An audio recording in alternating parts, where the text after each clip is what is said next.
Bagerhat police lines স্কুলে বার্ষিক সাংস্কৃতিক অনুষ্ঠান অনুষ্ঠিত হয়েছে। স্কুল প্রাঙ্গণে আয়োজিত এই অনুষ্ঠানে অতিথি ছিলেন বাগেরহাট পুলিশ নারী কল্যাণ সমিতির সভানেত্রী শোভা আরিফ। আমাদের স্কুলের প্রোগ্রামে অনেক কিছু হচ্ছে, আমি তাতে অংশগ্রহণ করছি এবং আমি ফ্যাশন শোতে অংশগ্রহণ করছি। আমার খুবই ভালো লাগছে।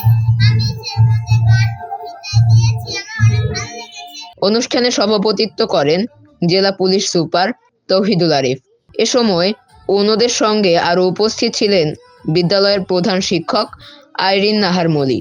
সাংস্কৃতিক অনুষ্ঠানে স্কুলের শিক্ষার্থীরা দলীয় ও একক গান, নাচ ও কবিতা আবৃত্তি পরিবেশন করে। এর মাধ্যমে আমাদের শিক্ষার্থীদের পড়াশোনার যে একঘেয়েমি, এটা থেকে বের হয়ে তাদের যে মেধা আছে, তাদের যে সৃজনশীলতা আছে, সেগুলো আমাদের এই সাংস্কৃতিক সন্ধ্যায় তারা তুলে ধরেছে। মুশফিকুজ্জামান, hello.bgnews24.com, বাগেরহাট।